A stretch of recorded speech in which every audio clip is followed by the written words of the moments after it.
Hello বন্ধুরা, তো সকাল সকাল একটা ছোট্ট মিনি ব্লগ নিয়ে চলে এলাম যে সকাল থেকে আমি কি কি খেয়েছি। তো সকালে ঘুম থেকে উঠেই তুলসী পাতা খেয়েছি, কারণ রাত হলে আমার খুব কাশি হচ্ছে সেই জন্য।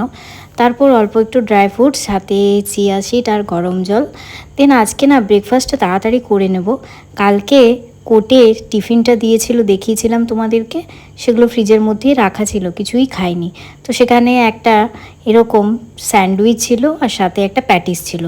তো ওই দুটো একটু গরম করে নিলাম বাটার দিয়ে, দেন চা, সাথে সস আর এই প্যাটিস আর সাথে স্যান্ডউইচ। তো এগুলো খেয়ে নিলাম। ব্রেকফাস্ট আমার জলদি জলদি করাটা প্রয়োজন এই কারণেই ছিল, কারণ আজকে আমি ভাবছি রুমটা একটু গোছাবো।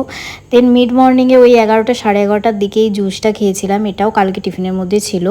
তো আজকে আমি রান্নাঘরটা ভালো করে গুছিয়েছি, অ্যান্ড দেন এখানে সব যে কাঁথা বালিশগুলো ছিল সেগুলো সব রোদ্দুরে দিয়েছি। আজকে রোদের এতটা পরিমাণে তেজ ছিল যে আমি পুরো কাহিল হয়ে গেছি। দেখতে পাচ্ছ তোমরা, আমার চোখ মুখ পুরো লাল হয়ে গেছে।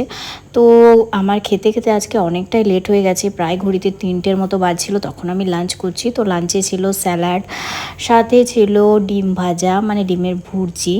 তো তারপর ছিল পেঁয়াজ দিয়ে, শুধু পোস্ত পেঁয়াজ দিয়ে, তার সাথে ছিল ছোলা আলুর তরকারি আর অল্প কাগজি আর ঘি নিয়ে নিয়েছে।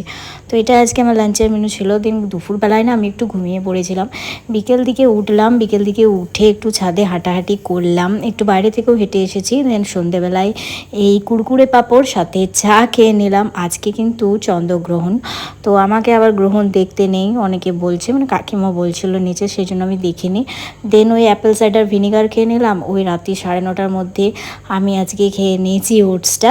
ওটসের সাথে ছিল আবার ওই খসলা দিয়ে তরকারি, আর রাতে খেলাম একটা মিষ্টি। তো টাটা।